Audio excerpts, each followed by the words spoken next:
Earth online அதிகாரப்பூர்வமா ஆரம்பிச்ச அந்த நிமிஷமே ஒரு குளிர்ந்த மெக்கானிக்கல் குரல் உலகம் முழுக்க எதிரொலிச்சு ஒரு அறிவிப்பை வெளியிட்டது. எர்த் ஆன்லைன் இப்போ தொடங்கியாச்சு, தயவு செஞ்சு உங்களோட ஆரம்ப ஹீரோவை தேர்ந்தெடுங்க அப்படின்னு அந்த குரல் அறிவிச்சது. இந்த எர்த் ஆன்லைன் ப்ளூ ஸ்டார் மேல இறங்கி வந்திருந்தது. உலகத்துல இருக்கிற ஒவ்வொரு நாட்டோட பிரதிநிதிகளும் இந்த கிரகம் முழுக்க தங்களோட ஆதிக்கத்தை நிலைநாட்டுறதுக்காக ஒரு ஆரம்ப உயிர் வடிவத்தை தேர்ந்தெடுக்க அனுமதிக்கப்படுவாங்க. தேர்ந்தெடுக்கப்பட்ட அந்த இனம் அடுத்த வெர்ஷன் அப்டேட் வரைக்கும் உயிர் பிழைச்சிருந்தா அது எந்தளவுக்கு ஆதிக்கம் செலுத்தி இருக்கோ அதை பொறுத்து ரிவார்ட்ஸ் பிரிச்சு வழங்கப்படும். இதனால் தான் ஒவ்வொரு நாட்டுல இருக்கிற பிளேயர்ஸும் எப்போவுமே ரொம்பவே பிரோக்கன் ஸ்டார்ட்ஸ் மற்றும் பவர்ஃபுல்லான மெக்கானிக்ஸ் இருக்கிற உயிரினங்கள் மேலேயே கவனம் செலுத்துனாங்க. எண்ணற்ற நாகரிகங்கள் உயிர் பிழைக்க போராடுற இந்த கொடூரமான கேம்ல முன்னாடி நிக்கணும்னு அவங்க ஆசைப்பட்டாங்க. ஆனா இந்த முறை எனக்கு மத்தவங்களைப் போல சாதாரணமா யோசிக்க எந்த எண்ணமும் இல்லை. எல்லாரும் மிகப்பெரிய சக்தியை தேடி ஓடிட்டு இருந்தப்போ நான் நேரா கைகள்ல கல்லை பிடிச்சுக்கிட்டு எல்லா இடத்துலயும் குதிச்சு ஓடிட்டு இருக்கிற ஒரு முட்டாளையே தேர்ந்தெடுத்தேன். அதுக்கு ஒரு எளிய காரணம் இருந்தது. ஒரு டிரான்ஸ்மிகேட்டரா இந்த உலகத்துல இருக்கிற எல்லாரும் கடவுள் படைப்பு கொள்கையை மட்டும்தான் நம்புறாங்கன்றதை நான் சீக்கிரமாவே கண்டுபிடிச்சேன். மனிதகுலம் பல மில்லியன் வருஷங்களா பரிணாம வளர்ச்சி அடைஞ்சுதான் வந்திருக்குன்ற விஷயம் இங்க யாருக்குமே தெரியல.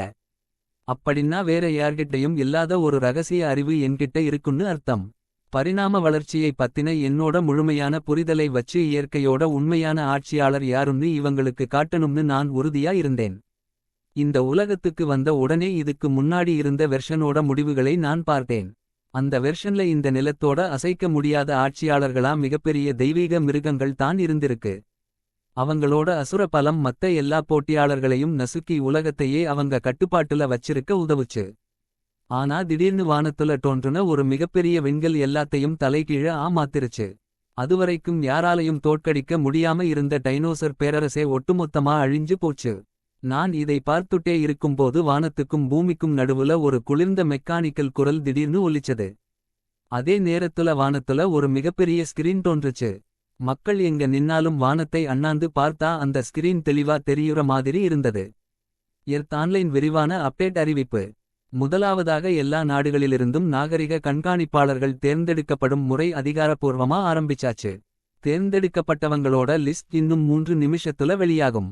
இரண்டாவதாக இந்த புதிய வெர்ஷனோட டைம்லைன் 4.4 மில்லியன் வருஷங்களுக்கு முன்னாடி இருக்கிற வரலாற்றுக்கு முந்தைய காலத்திற்கு கொண்டு செல்லப்படும். மூன்றாவதாக இந்த புதிய வெர்ஷன்ல சில முக்கியமான மாற்றங்கள் இருக்கும். உயிரியல் இனங்கள் இன்னும் பல வகைகளா பிரிக்கப்படும். இதோட முழு விவரங்கள் இந்த அப்டேட் அதிகாரப்பூர்வமா லான்ச் ஆகும்போது ரிலீஸ் ஆகும். நான்காவதாக இந்த போட்டி முறை முழுமையா அப்கிரேட் செய்யப்பட்டிருக்கு. ஜெயிக்கிறவங்களுக்கு கிடைக்கப் போற ரிவார்ட்ஸ் இன்னும் அதிகமா இருக்கும். அதே நேரத்துல தோற்கிறவங்களுக்கு கிடைக்கப் போற தண்டனைகள் ரொம்பவே கொடூரமானதா இருக்கும். இந்த சில வரிகள் வந்த உடனே உலகமே ஒரு நிமிஷம் பதட்டமடைஞ்சது. இதுல ரொம்ப பயமுறுத்துற விஷயம் என்னன்னா இந்த முறை அவங்களுக்கு வெறும் 3 நிமிஷம் மட்டும்தான் டைம் கொடுக்கப்பட்டிருந்தது. இதுக்கு முன்னாடி நடந்த ஒவ்வொரு அப்டேட்லையும் அப்சர்வர்ஸை தேர்ந்தெடுத்ததுக்கு அப்புறமா 3 to 10 நாட்கள் வரைக்கும் பிரிப்பரேஷன் டைம் கொடுப்பாங்க. அந்த டைம்ல நாடுகள் தங்களோட அப்சர்வர்ஸ்க்கு ட்ரெய்னிங் கொடுத்து சூழ்நிலையை ஆராய்ந்து பிளான் பண்ணுவாங்க. ஆனா இந்த முறை சிஸ்டம் எல்லாரையும் எந்த ஒரு தயாரிப்பும் இல்லாம அதிர வச்சிருச்சு. வெறும் 3 நிமிஷம் ஸ்பெஷல் ட்ரெய்னிங் விடுங்க. ஒருத்தரை ரிசர்ச் சென்டருக்கு கூட்டிட்டு போகவே இதைவிட அதிக நேரம் ஆகும். அதே நேரத்துல என்னோட கிளாஸ் ரூமே அமைதியா உறைஞ்சு போயிருந்தது. ஒவ்வொரு ஸ்டூடெண்ட்டும் வானத்துல இருக்கிற ஸ்கிரீனையே பார்த்துட்டு இருந்தாங்க. தங்களோட டிராகன் நேஷன்லிருந்து யாரு புதிய அப்சர்வரா வரப்போறாங்கன்னு வெயிட் பண்ணிட்டு இருந்தாங்க. கடைசியா வானத்துல ஒரு புதிய வரி தோன்றுச்சு. டிராகன் நேஷன் நாகரிக கண்காணிப்பாளர் யாங்சென். அடுத்த செகண்டே அந்த பிரம்மாண்டமான ஸ்கிரீன்ல என்னோட போட்டோ வந்துச்சு. உடனே என்னோட கிளாஸ் ரூமே தலைகீழா மாறுச்சு. என்னது யாங்சென்னா நிஜமாவா அப்படின்னு ஒரு ஸ்டூடெண்ட் கத்துனான். இந்த பெரிய நாட்டுல இவன்தான் கிடைச்சானா அப்படின்னு இன்னொருத்தன் புலம்புனான். நம்ம ஸ்கூல்ல இருந்துதான் போன முறையும் அப்சர்வர் வந்தாங்க, இந்த முறையும் இங்க இருந்தே வந்திருக்காங்க, நம்ம ஸ்கூலுக்கு என்னப்பா அப்படி ஒரு லக்கு அப்படின்னு ஒருத்தன் சொல்ல. உடனே பக்கத்துல இருந்தவன் என்னது லக்கா, தேர்ந்தெடுக்கப்பட்டிருக்கிறது யாங்சென்டா, கிளாஸ் முழுக்க தூங்கிட்டே இருக்கிற இவனை போய் லக்குன்னு சொல்றியே அப்படின்னு நக்கலா பேசினான். எல்லாரும் இப்படி பதட்டத்துல கத்திட்டு இருக்கும்போது எனக்கு முன்னாடி ஒரு சிஸ்டம் நோட்டிபிகேஷன் வந்தது. நீங்க டிராகன் நேஷனோட புதிய அப்சர்வரா தேர்ந்தெடுக்கப்பட்டிருக்கீங்க. எர்த் ஆன்லைன் உங்களை சீக்கிரமே கேம் வேர்ல்டுக்கு கூட்டிட்டு போகும். இந்த கேம் முடியுற வரைக்கும் உங்களால வெளி உலகத்துல இருக்கிற யார்கூடவும் பேச முடியாது. இங்க மறுக்கிறதுக்கு எந்த வழியும் இல்லை. எனக்கு பிடிச்சிருக்கோ இல்லையோ நான் உள்ள போய்தான் ஆகணும். அதே நேரத்துல டிராகன் நேஷனோட தலைநகரத்துல இருக்கிற earth online special research crew பெரும் குழப்பத்துல இருந்தது. அந்த பேஸ்ல இருக்கிற எல்லாரும் தங்களோட வேலையை நிறுத்திட்டு முகம் வெளுத்து போய் அந்த 3 நிமிஷ கவுண்டவுனையை பார்த்துட்டு இருந்தாங்க. என்ன நடக்குது இங்க, வெறும் 3 நிமிஷமா? இந்த முறை பிரிப்பரேஷன் டைமே இல்லையா அப்படின்னு ஒரு ரிசர்ச்சர் கத்துனான். நாம காலி, இந்த கொஞ்ச நேரத்துல நம்மளால என்ன பண்ண முடியும் அப்படின்னு இன்னொருத்தன் விரக்தியில சொன்னான். அந்த ரிசர்ச் குரூப்போட லீடர் எல்டர் சின் அங்கேயே மயங்கி விழாத குறையா நின்னுட்டு இருந்தார். அவர் டிராகன் நேஷனோட ஒரு முக்கியமான அகாடமிக் அத்தாரிட்டி. அவரோட பிளான் படி புதுசா வர்ற அப்சர்வரை நேர்ல சந்திச்சு கைடு பண்ணணும்னு நினைச்சிருந்தார். ஆனா சிஸ்டம் மொத்த பிளானையும் காலி பண்ணிருச்சு. வேற வழி இல்லாம அவர் பற்களை கடிச்சுக்கிட்டு அவனை பத்தி விசாரிங்க அப்படின்னு சொன்னார். இன்னும் 3 நிமிஷத்துக்குள்ள யாங் சென்னை பத்தின எல்லா விவரங்களும் என் முன்னாடி இருக்கணும் அப்படின்னு ஆர்டர் போட்டார். சீக்கிரமாவே என்னோட முழு ஃபைலும் எல்டர் சின்கிட்ட ஒப்படைக்கப்பட்டது. அதுல இருந்த ஒரு நல்ல விஷயம் என்னன்னா, நான் ஒரு புகழ்பெற்ற யூனிவர்சிட்டில படிச்சிட்டு இருந்தேன். அதுவும் போன முறை அப்சர்வரா இருந்தவர் படிச்ச அதே யூனிவர்சிட்டி தான். அந்த ஸ்கூல்ல படிச்சவங்களுக்கு இதை பத்தின நாலேஜ் ஓரளவுக்கு இருக்கும். ஆனா கெட்ட விஷயம் என்னன்னா, நான் அங்க ஒரு சுமாரான ஸ்டூடெண்ட் கூட கிடையாது. கிளாஸ்ல எப்போவுமே தூங்குறது கவனிக்காம இருக்கிறது தான் என்னோட டெய்லி ரொட்டீன். அது மட்டும் இல்லாம என்னோட எக்ஸ் கேர்ள் ஃப்ரெண்ட் என்னை பிரேக் அப் பண்ணிட்டு போனதுல இருந்து நான் டிப்ரெஷன்ல இருந்தேன். எல்லாரோட கண்ணுக்கும் நான் வாழ்க்கையை இழந்த ஒரு லூசராதான் தெரிஞ்சேன். இதை படிச்ச உடனே எல்டர் சின்னோட முகமே இருண்டு போச்சு. அவரால விரக்தியில பெருமூச்சு மட்டும்தான் விட முடிஞ்சது. டிராகன் நேஷனோட ரிசர்ச் டீம் ஒரு பக்கம் குழப்பத்துல இருக்க, சாதாரண மக்களோட நிலைமையும் மோசமாதான் இருந்தது. எர்த் ஆன்லைனோட குளோபல் லைவ் ஸ்ட்ரீம் ஓபன் ஆன உடனே எல்லா நாட்டு மக்களும் கமெண்ட் செக்ஷன்ல பேச ஆரம்பிச்சாங்க. வெளிநாட்டு ஷார்ட் சேனல்கள் எல்லாமே தற்பெருமை பேசுற இடமாவும் மத்தவங்களை கிண்டல் பண்ற இடமாவும் மாறுச்சு. சில நாடுகள் தங்களோட அப்சர்வர் ஒரு புகழ்பெற்ற விலங்கியல் நிபுணர் அப்படின்னு பெருமையா பேசினாங்க. இன்னும் சிலர் தங்களோட அப்சர்வர் ஒரு ப்ரொஃபஷனல் ரிசர்ச் டீம்ல இருக்கிறவர்னு சொன்னாங்க. பலவீனமான நாடுகளை பார்த்து நீங்க இப்போவே சரண்டர் ஆயிடுங்க அப்படின்னும் கிண்டல் பண்ணாங்க. ஆனா எல்லாத்தையும் விட ரொம்ப மோசமா இருந்தது நம்ம டிராகன் நேஷனோட லைவ் ஸ்ட்ரீம் தான். நான் தேர்ந்தெடுக்கப்பட்டு சில நிமிஷங்கள்லயே நம்ம ஸ்கூல் ஸ்டூடெண்ட்ஸ் என்னோட பேக்கிரவுண்டை வெளியே சொல்ல ஆரம்பிச்சிட்டாங்க.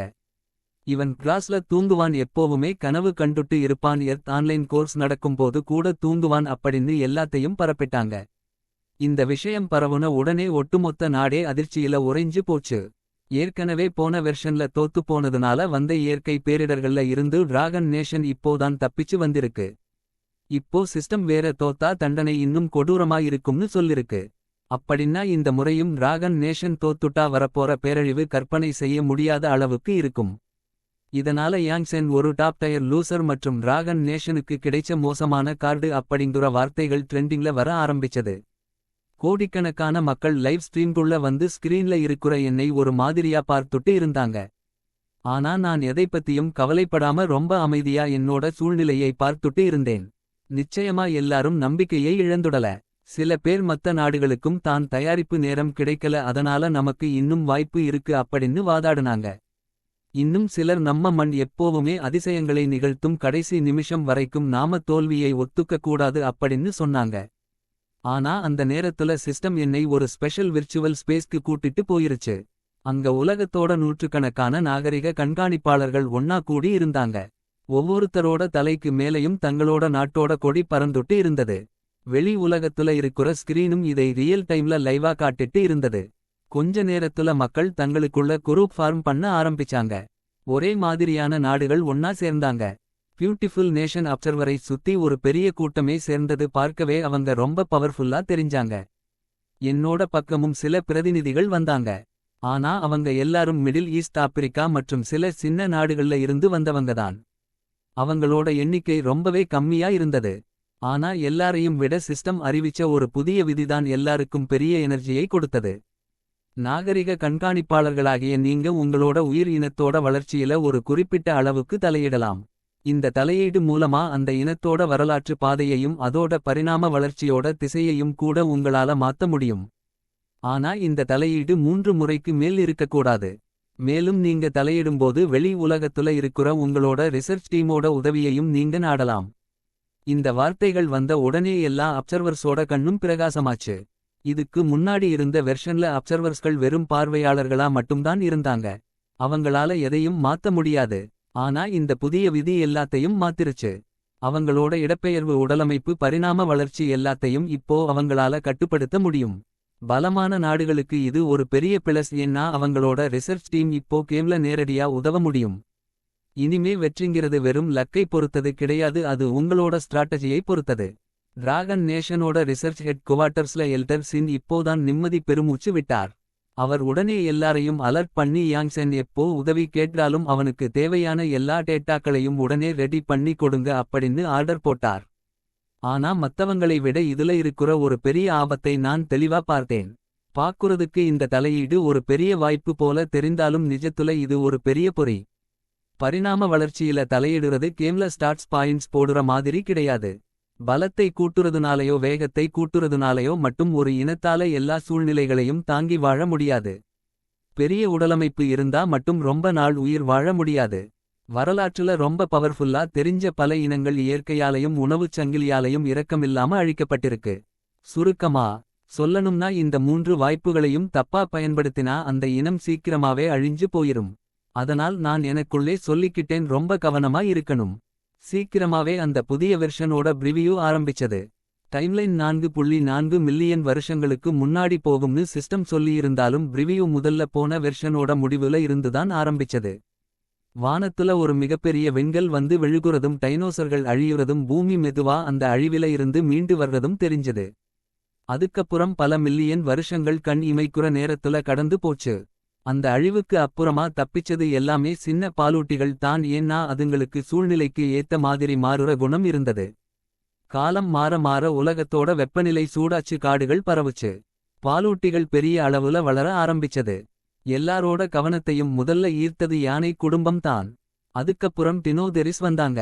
இந்த மிருகங்கள் 5 மீட்டருக்கும் அதிகமான நீளமும் 12 டன்னுக்கும் அதிகமான எடையும் கொண்டவை. பார்க்குறதுக்கு இப்போ இருக்கிற யானைகள் மாதிரி இருந்தாலும் இதோட தும்பிக்கை சின்னதாவும் தந்தங்கள் கீழ்நோக்கி வளைஞ்சும் பயங்கரமா இருந்தது. அதுக்கப்புறம் மெஸ்டோடான்ஸ் கோம்போதெரிஸ்னு பல யானை இனங்கள் வந்தாங்க. உருவத்துல வேறுபட்டாலும் அவங்க எல்லார்கிட்டையும் இருந்த ஒரே பொதுவான விஷயம் அவங்களோட பிரம்மாண்டமான அளவு தான். டைனோசர்களை பார்த்த மக்களுக்கு இன்னமும் ஒரு எண்ணம் இருந்தது, பெரிய உடம்பு இருந்தா அதுதான் பலசாலி. காண்டாமிருக குடும்பம் அடுத்து வந்தது. 2 கொம்புகள் உள்ள காண்டாமிருகம், கருப்பு காண்டாமிருகம், வெள்ளை காண்டாமிருகம்னு பல வந்தாங்க. அவங்களோட உடம்பும் பெருசா இருந்தாலும் யானைகளை விட ஒரு படி கம்மிதான், வேகமும் பெருசா இல்லை. எல்டர் சின்னோட கணிப்புப்படி இதையெல்லாம் ஒரு ஆல்டர்னேட்டிவ் ஆப்ஷனா வச்சுக்கலாமே தவிர இதால எகோசிஸ்டத்தோட டாப் இடத்துக்கு போக முடியாது. அதுக்கப்புறம் டைம்லைன் 18 மில்லியன் வருஷங்களுக்கு முன்னாடி போனது. குதிரை குடும்பம் தோன்றுச்சு. அவங்களோட கால்கள் பலமாவும் ஓடுற வேகம் அதிகமாவும் இருந்தது. அதுக்கப்புறம் மான் இனங்கள், ஒட்டகச்சிவிங்கிகள்னு பல மிருகங்கள் புல்வெளிகள் முழுக்க பரவ ஆரம்பிச்சது. அவங்களுக்கு பெரிய உடலமைப்பு இல்லாட்டியும் ஓபன் பிளைன்ஸ்ல உயிர் பிழைக்க தேவையான வேகம், கூட்டமா வாழுற குணம் எல்லாமே இருந்தது. இதுவரைக்கும் பார்த்தது எல்லாமே பெரிய மிருகங்கள் தான். பலசாலிங்குற எண்ணத்தை கொடுத்திருந்தா அடுத்து வந்தது அந்த எண்ணத்தையே சுக்குநூறா உடைச்சிருச்சு. அதுதான் சேபர்டூத் கேட்ச். ஒரு சாதாரண சேபர்டூத் புலி 1.2 மீட்டர் உயரமும் 3 மீட்டர் நீளமும் கொண்டது. இதோட எடை இப்போ இருக்கிற ஒரு ஆண் சிங்கத்தை விட 2 மடங்கு அதிகம். இதோட கால்கள் நீளமாவும் தசைகள் ரொம்ப பவர்ஃபுல்லாவும் இருந்தது. ஆனா எல்லாத்தையும் விட பயமுறுத்துற விஷயம் இதோட வாயில இருந்து வெளியே நீட்டிட்டு இருக்கிற அந்த கத்தி மாதிரியான 2 பற்கள்தான்.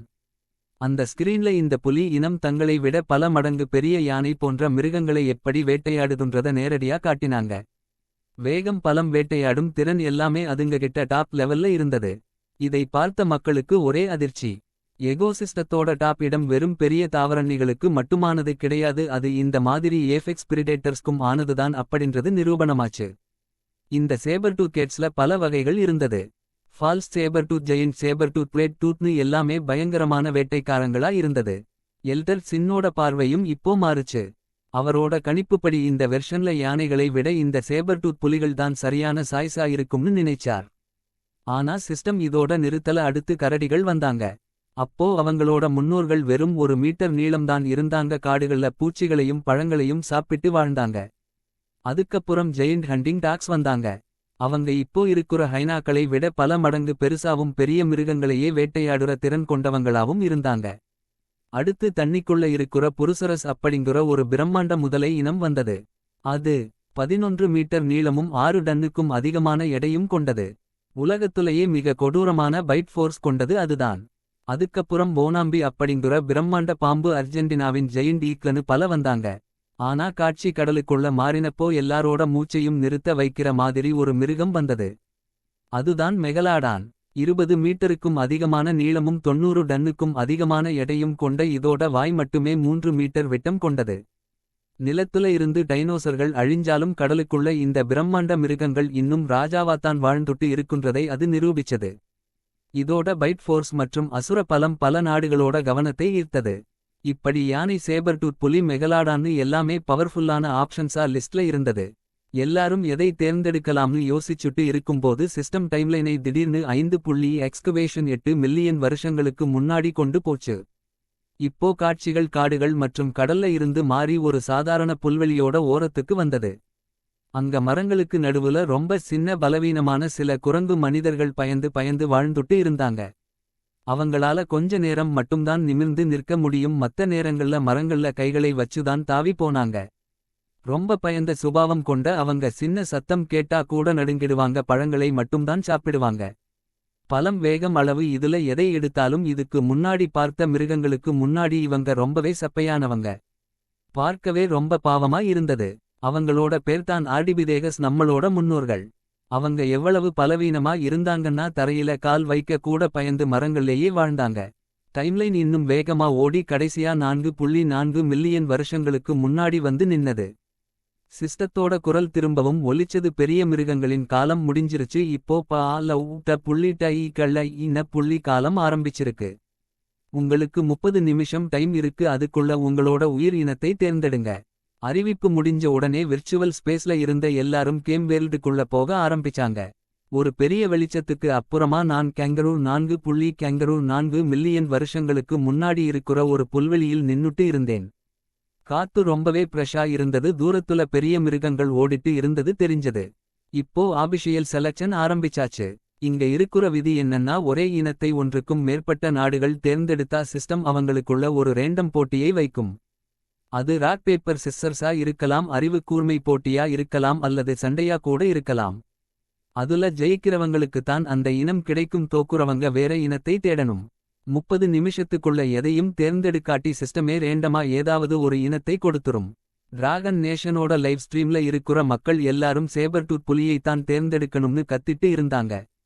ஏன்னா அது வேட்டையாடுற விதம் எல்லாரையும் கவர்ந்திருந்தது. இன்னும் சிலர் சேஃபா யானையை எடுக்கலாம்னு சொன்னாங்க. ஆனா மக்கள் எல்லாருக்கும் இருந்த ஒரே பயம், இந்த யாங்சென்னுக்கு ஒழுங்கா தேர்ந்தெடுக்க தெரியுமா அப்படிங்கிறதுதான். ஏன்னா ஆன்லைன்ல இவனை பத்தி இருக்குற விவரங்கள் அப்படி. போன முறை ஒரு நாடு தங்களோட பலமான டைனோசரை தேர்ந்தெடுக்க தவறுனதுனாலதான் தோத்து போச்சு. இப்போ இவனும் அப்படி பண்ணிருவானோன்னு பயந்தாங்க. ஆனா எனக்கு மத்தவங்களோட போட்டி போட எந்த எண்ணமும் இல்லை. என் கண்ணுக்கு இந்த வெர்ஷனோட உண்மையான விடை அந்த பலமான மிருகங்கள் கிடையாது. பார்க்குறதுக்கு ரொம்ப சப்பையா இருக்குற ஆனா உள்ளுக்குள்ள காட் டயர் பொட்டன்ஷியல் வச்சிருக்குற அந்த ஆர்டிபிதேகஸ் தான். அதாவது எதிர்காலத்தோட மனித இனம். இப்போதைக்கு இவங்க பலவீனமா இருந்தாலும் பரிணாம வளர்ச்சியை பத்தின அறிவு என்கிட்ட இருக்குறதுனால என்னால இவங்களை உலகத்தோட டாப் இடத்துக்கு கொண்டு போக முடியும்னு எனக்கு நம்பிக்கை இருந்தது. நான் உடனே ஆர்டிபிதேகஸோட டேட்டா பேனலை ஓபன் பண்ணி பார்த்தேன். பலம் 3 ஸ்டார், வேகம் 2 ஸ்டார், நரம்பு மண்டல செயல்பாடு 3 ஸ்டார், சகிப்புத்தன்மை கேங்கரூ 4 ஸ்டார், அறிவுத்திறன் 5 ஸ்டார், எனர்ஜி நுகர்வு 6 ஸ்டார்.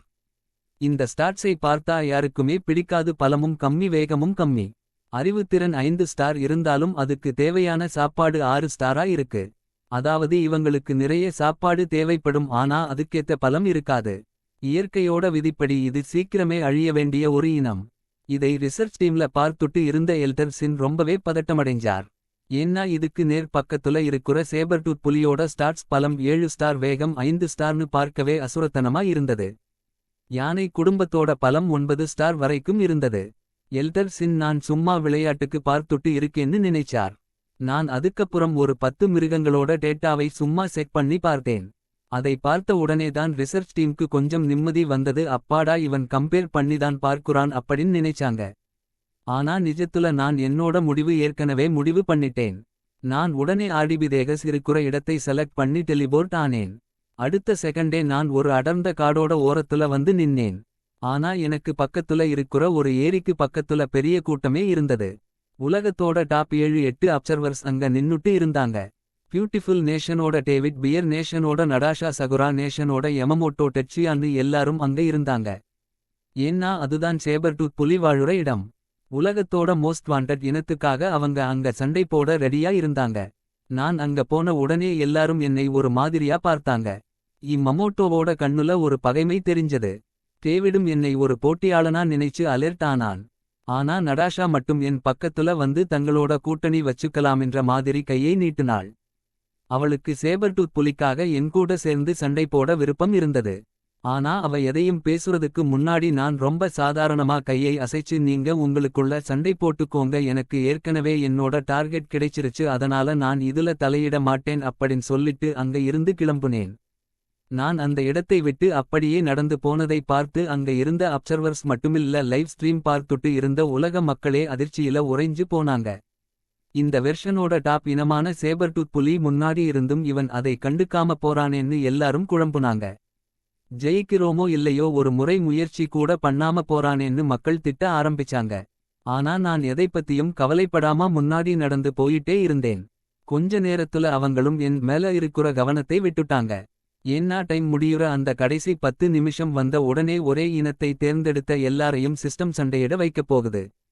அதுல ஜெயிக்கிறவன் எல்லாத்தையும் எடுத்துப்பான், தோக்குறவன் காலி. அதனால சேபர்டூத் புலிக்கான அந்த சண்டை ரொம்பவே கொடூரமானதா இருக்கப் போகுது.